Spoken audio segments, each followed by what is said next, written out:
Hello everyone, I am Ravinder Ravi, PhD in Mathematics, and today we will discuss the chapter number 2 of the +1 class, and today's topic is relation. आज का topic हमारा relation है और इसके सब topic हैं definition of the relation, domain of the relation, codomain of the relation and range of the relation. So first of all we will take the definition of relation. Definition of relation. Definition of relation से पहले हम ये check करेंगे कि what is relation. Relation means एक set का दूसरे set के साथ जो रिलेशन है वो हमने यहां पे अब फाइंड आउट करना है. तो लास्ट लेक्चर में हमने कार्टेशियन प्रोडक्ट की कुछ टर्में की थी जहां पे हमने A क्रॉस B किया था और B क्रॉस A किया था. तो definition of relation find out करने के लिए let A and B are two non empty set. मतलब हमारे पास A और B जो है वो टू नॉन एम्प्टी सेट हैं. Then subset of A cross B is the relation from A to B, or it can be written as A relation B, or B cross A is the relation from B to A, or it can be written as BRA. इसका मतलब ये है कि हमारे पास जो दो set A और B given है उनके बीच का जो रिलेशन है उसको फाइंड आउट करने के लिए हमें कार्टेशियन प्रोडक्ट की जरूरत पड़ रही है. इसका मतलब जब भी हम टू नॉन एम्प्टी सेट का कार्टेशियन प्रोडक्ट करते हैं तो उसमें जो एक ऑर्डर्ड पेयर की टर्में आती हैं उसी को हम रिलेशन कह देते हैं. इसका मतलब ये है कि जब हम A cross B find out कर रहे हैं तो रिलेशन आएगा from A to B. Relation आएगा फ्रॉम A टू B. और जब हम B क्रॉस A कर रहे हैं तो रिलेशन आएगा फ्रॉम B टू A. इसका मतलब ये है कि इसकी नोटेशन के लिए हम A टू B जो रिलेशन है उसके लिए लिखेंगे हम A रिलेशन B, और जो B from B to A relation है उसको हम लिखेंगे B रिलेशन A. इसका मतलब ये है कि दो सेट का जब हम कार्टेशियन प्रोडक्ट कर रहे हैं तो उनके बीच एक रिलेशन जनरेट हो रहा है. सो फॉर एग्जांपल हम यहां एक एग्जांपल लेते हैं, उससे हमें ये सारी क्लियरिटी हो जाएगी कि ये किस तरीके का रिलेशन आ रहा है. Now for example A is equal to ABC and B is equal to 4, 5, 6. Means मैंने दो सेट ले लिए, एक सेट मैंने ले लिया ABC और दूसरा सेट ले लिया 4, 5, 6. Then A cross B.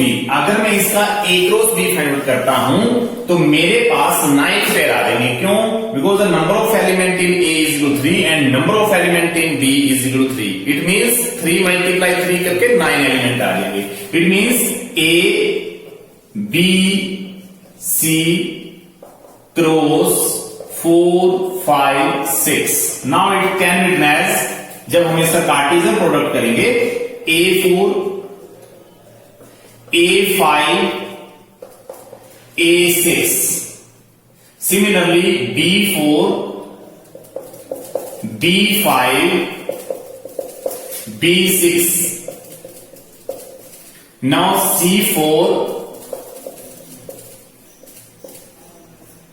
C5 C6. 1, 2, 3, 4, 5, 6, 7, 8, 9. There are 9 pair. But मैंने रिलेशन में इसमें से कोई 4 या 5 पेयर, बिकॉज डेफिनेशन से क्लियर था कि इन A cross B the subset of A cross B is called the relation. इसका मतलब यह है कि A क्रॉस B का जो सबसेट बनेंगे उसको ही हम रिलेशन बोल देते हैं। तो इसका मतलब यह है कि इसमें से कोई भी 2, 3, 4, 5 पेयर, कितने भी आप 9 में से आउट ऑफ 9 आप लोग कितने भी पेयर ले सकते हो। तो मैंने मान लो 3 पेयर ले लिए, A5 पेयर ले लिया मैंने, B4 पेयर ले लिया और C6 पेयर ले लिया, ये वाला। मान लो रिलेशन में मैंने 3 पेयर ले लिए। तो 3 पेयर लेने का मतलब क्या था कि A और 5 का रिलेशन है, B और 4 का रिलेशन है, C और 6 का रिलेशन है। इसका मतलब यह है कि जो A cross B Cartesian product हम कर रहे हैं उसके जो सबसेट बन रहे हैं उसी से हम रिलेशन की टर्म्स को फाइंड आउट कर रहे हैं। तो हमारे पास रिलेशन में ये पेयर हैं और अब ये जरूरी नहीं है कि ये 3 पेयर ही रिलेशन है, हो सकता है कि 9 के 9 पेयर आप रिलेशन में ले सकते हो। इसमें सबसेट, जितने सबसेट बनेंगे उतने ही आप लोगों के पास रिलेशन की टर्म आ सकती है। तो इसको विजुअलाइजेशन से भी हम फाइंड आउट कर सकते हैं। विजुअलाइजेशन का मतलब ये होता है कि जो रिप्रेजेंटेशन ये दे रखी है ये रोस्टर फॉर्म की रिप्रेजेंटेशन है, ये रोस्टर फॉर्म की रिप्रेजेंटेशन है। तो इसको मैं विजुअलाइज रिप्रेजेंटेशन करूंगा।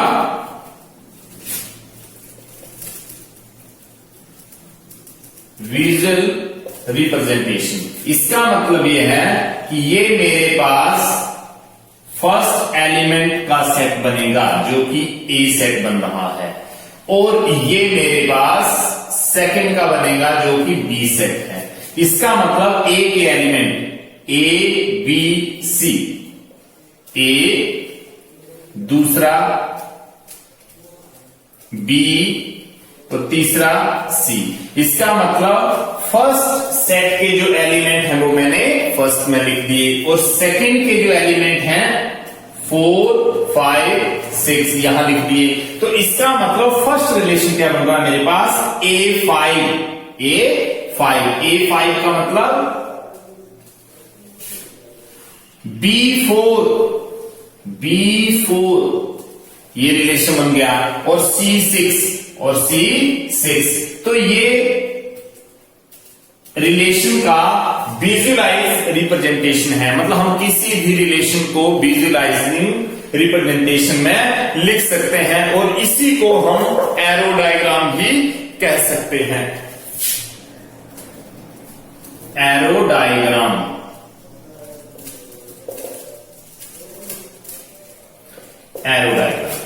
इसका मतलब यह है कि जो भी रिलेशन है उसको हम विजुअल रिप्रेजेंटेशन दे सकते हैं और उसी का नाम जो होता है वो एरो डायग्राम होता है।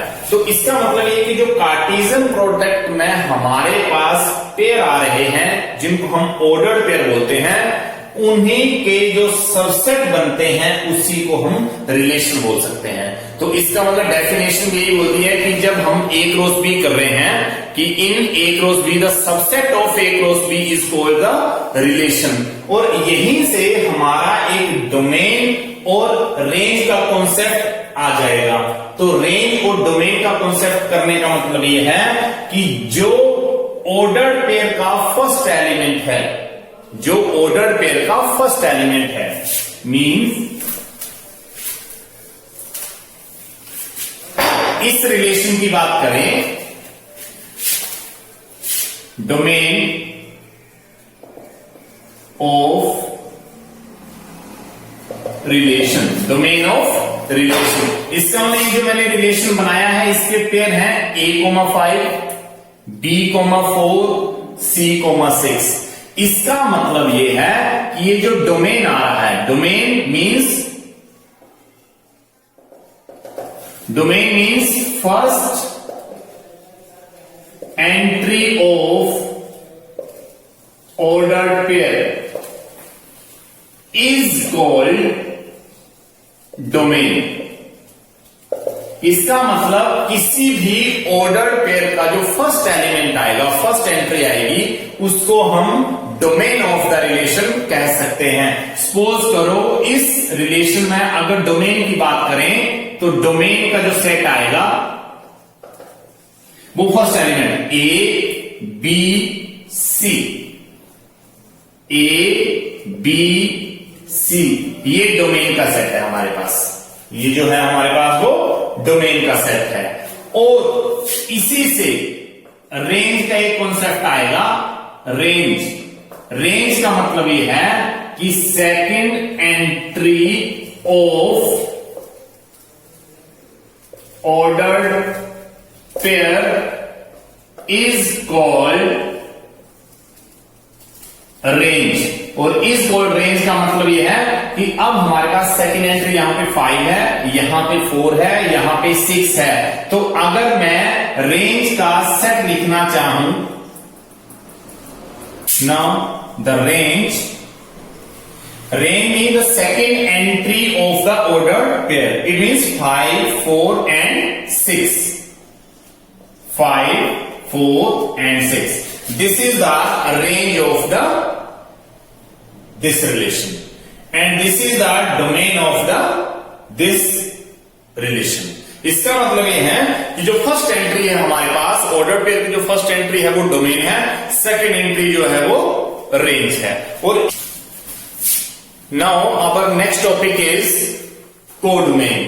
कोडोमेन को डिस्कस करने के लिए हमने एक एग्जांपल लिखा है। यहां पे हम रिलेशन का रोस्टर फॉर्म भी फाइंड आउट करेंगे और उसका डोमेन फाइंड आउट करेंगे, उसका कोडोमेन फाइंड आउट करेंगे और उसका रेंज फाइंड आउट करेंगे। तो इसका मतलब ये है कि let a is equal 1 2 3 4 up to सोन 14। इसका मतलब एक ए सेट गिवन है, हमें गिवन ए सेट है जिसमें एलिमेंट 1 2 3 4 5 अप टू सोन 14 तक एलिमेंट गिवन है। ए सेट में हमारे पास 14 तक एलिमेंट गिवन है और रिलेशन ये है and R is equal to X comma Y. R X Y relation है, 3x minus Y is equal to 0 where x comma Y belongs to A. इसका मतलब ये है कि ए सेट 1 to 14 तक है और रिलेशन की वैल्यू जो हो x y such that 3x minus y is equal to 0। इसका मतलब हमने a से x की वैल्यू लेनी है और इस रिलेशन में पुट करनी है ताकि मेरे पास y की टर्म मिल जाए। तो इस टर्म को दैट इज करके मैं y is equal to 3x लिख सकता हूं। 3x minus y is equal to 0, it can be y is equal to 3x। Therefore relation r is equal to, तो यहां हम चेक करने वाले हैं कि व्हेन वी विल पुट 1 यहां पे x वैल्यू, क्योंकि x और y जो वो a में बिलोंग करने चाहिए, तो मैंने a से 1 वैल्यू यहां पे रखी। y is equal to 3 into 1, इसका मतलब 3। इसका मतलब क्या है कि जैसे मैं x की वैल्यू 1 रखता हूं तो मेरे पास y की वैल्यू 3 आ रही है। उसी तरीके से अब मैं x की वैल्यू 2 रखूंगा, x की वैल्यू मैंने 2 रख दी, तो जैसे मैंने x की वैल्यू 2 रखी मेरे पास y की वैल्यू 3 इंटू 2 6, तो y की वैल्यू 6 आ गई। उसी तरीके से मैं अगर इस x की वैल्यू 3 रखता हूं तो मेरे पास y की वैल्यू 3 इंटू 3 मतलब 9 आ जाएगी। उसी तरीके से अगर मैं x की वैल्यू 4 रखता हूं, x की वैल्यू मैंने 4 रख ली, तो y की वैल्यू जो है वो 3 इंटू 4 मतलब 12 आ जाएगी। अब मैं x की वैल्यू 5 रखता हूं, मान लो मैंने x की वैल्यू 5 रख ली, इसका मतलब y is equal to 3 into 5 15। तो ये 15 वैल्यू एक ऐसी वैल्यू आ चुकी है जो कि ए सेट में गिवन नहीं है। क्यों? क्योंकि उन्होंने ये कहा है कि x, y बिलोंग टू ए, इसको x और y जो हो ए सेट में बिलोंग करने चाहिए, तो ये 15 वैल्यू यहां बिलोंग नहीं कर रही है। तो इसका मतलब ये लास्ट वाला पेयर जहां पे x की वैल्यू 5 है ये पॉसिबल नहीं है। तो हमारे पास रिलेशन में ये 4 पेयर आ चुके हैं।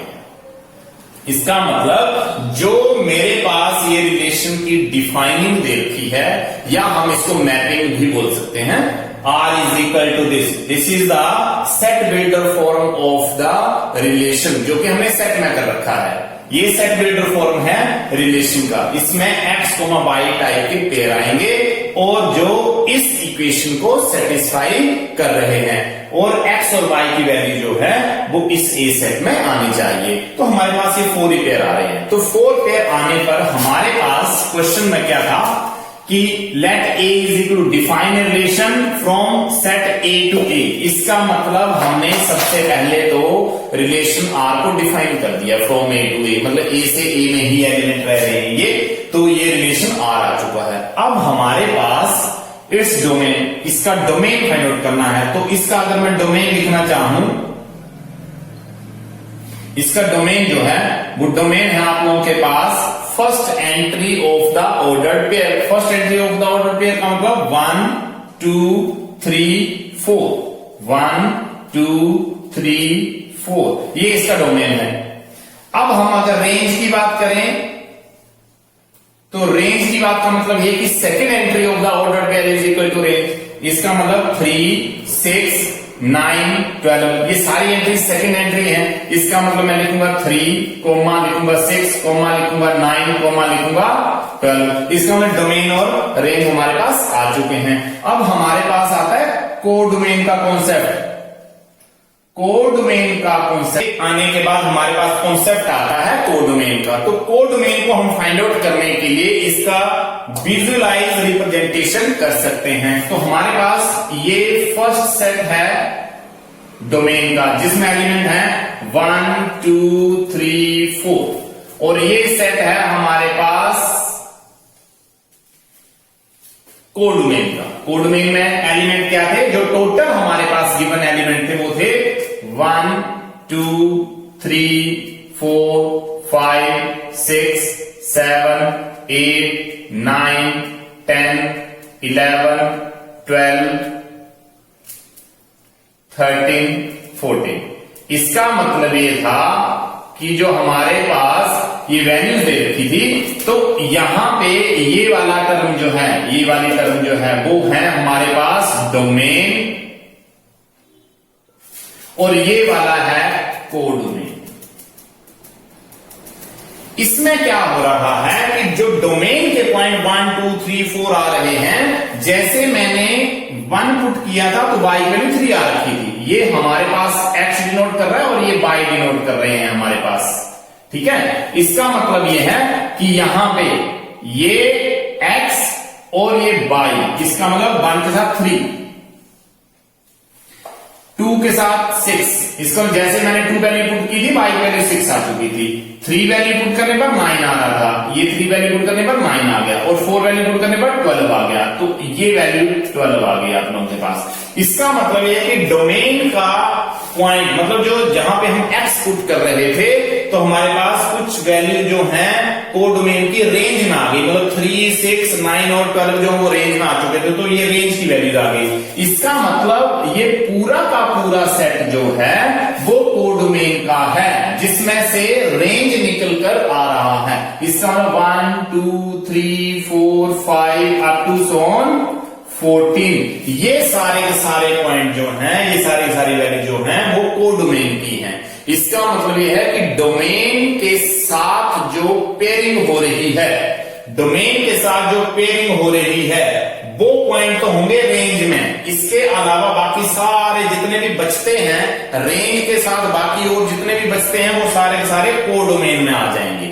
मतलब रेंज के पॉइंट तो आएंगे ही, लेकिन अलावा इसके जो और बच गए हैं वो भी कोडोमेन में आ जाएंगे।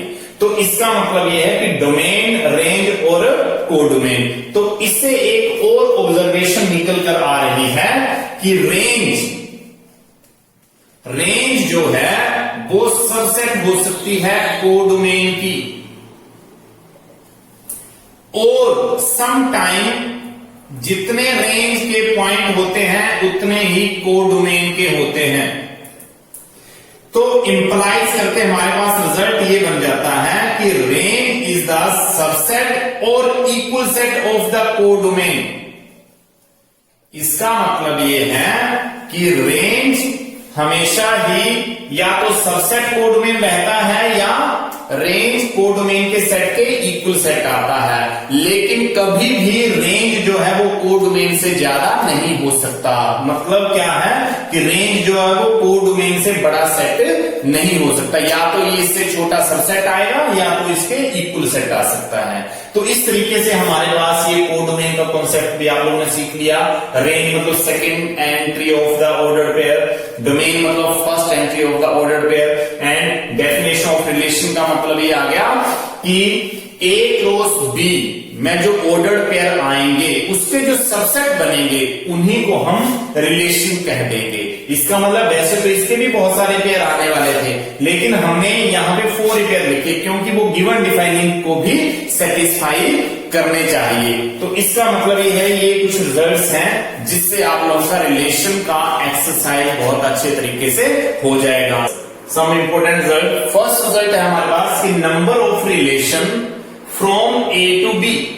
अगर हमें number of relation find out करने हैं फ्रॉम A टू B, तो हमारे पास रिजल्ट आएगा 2 raise to power number of element in A multiply number of element in B। मतलब 2 की पावर हम number of element A multiply number of element in B कर देंगे। और नेक्स्ट रिजल्ट ये है कि number of the non empty relation from A to B। A to B में रिलेशन हमने non empty relation find out करने हैं A टू B, तो हमारे पास रिजल्ट आएगा 2 raise to power number of element in A multiply number of element in B -1। तो इस type का अगर आप लोगों को कोई क्वेश्चन आ जाता है, जैसे सपोज को हमने ये एक एग्जांपल ले रखा है कि let A is 1 2 3 means given A is equal to 1 2 3, that is number of A is equal to 3। इसका मतलब ये है कि A में 3 एलिमेंट्स हैं, number of element in A is equal to 3 and B is equal to 4, 5। इसका मतलब that is करके number of B is equal to 2। इसका मतलब ये हो गया कि B में 2 एलिमेंट्स हैं। Find the number of relation from A to B। इसका मतलब फर्स्ट पार्ट का आंसर करने जा रहे हैं कि नंबर ऑफ रिलेशन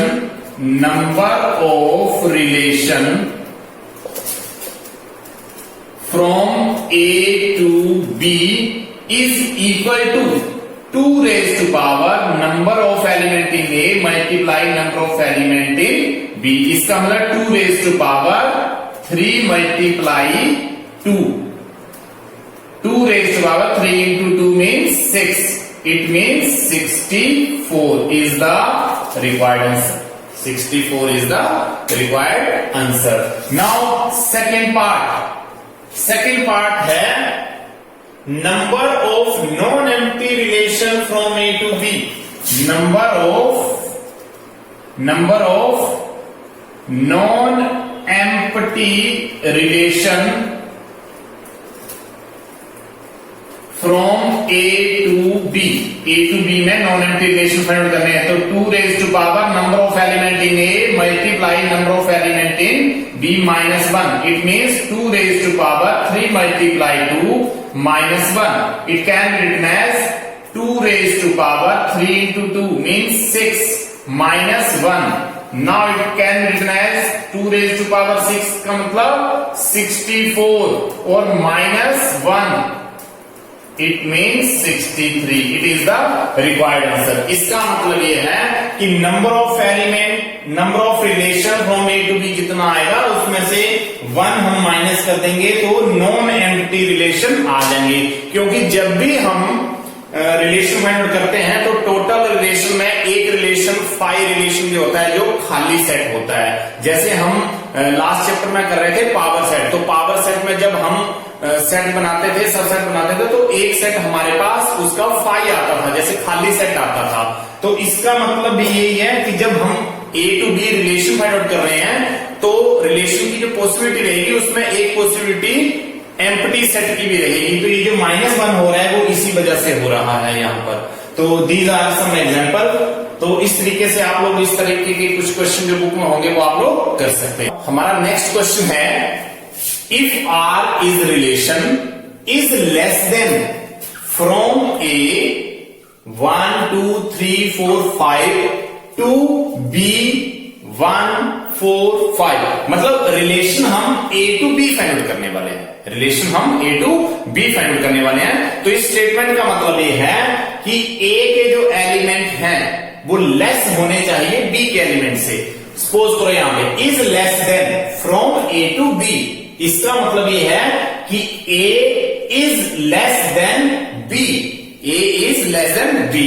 तो सॉल्यूशन में हम करने वाले हैं कि given R is equal to relation R क्या दे रखा है कि इसमें x, y के पेयर आएंगे such that x belong to A, y belong to B and x less than y। इसमें x की वैल्यू जो होगी वो लेस होनी चाहिए y के साथ। तो रिलेशन में पेयर आएंगे हमारे पास।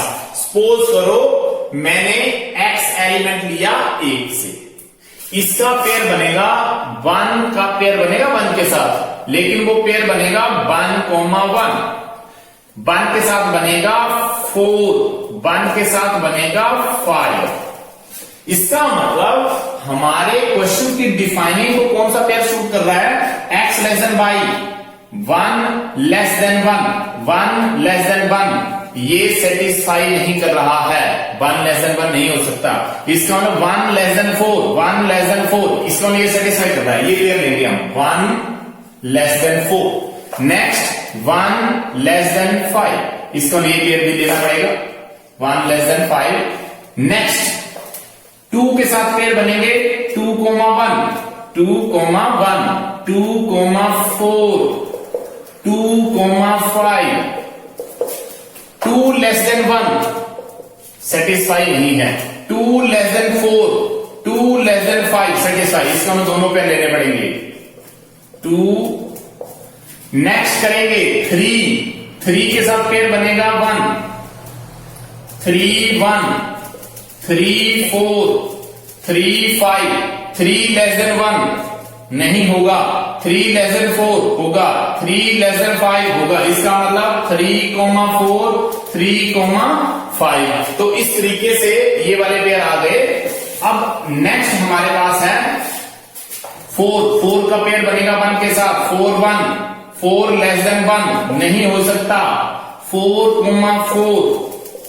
4 लेस देन 4 नहीं हो सकता, 4, 5 4 लेस देन 5 ये पेयर आएगा 4। नेक्स्ट 5 लेंगे, 5 लेस देन 1 नहीं होगा, 5, 4, 5 लेस देन 4 नहीं होगा, 5 लेस देन 5 नहीं होगा, बाकी नहीं आएंगे ये वाले पेयर आएंगे। इसका मतलब गिवन डिफाइनिंग के अकॉर्डिंगली हमारे पास R में जो पेयर इन्वॉल्व होने हैं वो ये वाले पेयर हैं। इसका मतलब यहां तक हमारा क्वेश्चन कंप्लीट हो चुका है। अब हमें क्वेश्चन में ये दिया गया है कि right inverse of A, right inverse of A. Inverse of A का मतलब ये है कि जो पेयर आप लोगों ने x, y लिखा है उसको आप लोगों ने y, x लिखना है, उसको आप लोगों ने y, x लिखना है। तो आप लोग लिख सकते हो कि इनवर्स ऑफ r, इसको आप लोग इस नोटेशन से भी लिख सकते हैं r⁻⁻1, लेकिन ये पावर -1 नहीं है, ये इनवर्स की नोटेशन है। -1 जहां पर भी हम इनवर्स लिखते हैं उसको -1 लिखा जाता है। इज इक्वल टू, इसका इनवर्स करने के लिए 1, 4 का हम बना देंगे 4, 1, 1, 5 का 5, 1, 2, 4 का 4, 2, 2, 5 का 5, 2, 3, 4 का 4, 3, 3, 5 का 5, 3 और 4, 5 का 5, 4। This is the inverse of the given relation. 1, 4 का 4, 1, 5 का 5, 1, 2, 4 का 4, 2, 2, 5 का 5, 2, 3, 4 का 4, 3, 5 का 5, 3, 4, 5 का 5, 4। तो these are the some important questions which are related to the relation। तो इस तरीके से आप लोग बहुत सारे क्वेश्चन आप लोगों की बुक में दे रखे हैं जो कि रिलेशन की एक्सरसाइज है, आप लोग उनको अच्छी तरीके से अब कर सकते हो।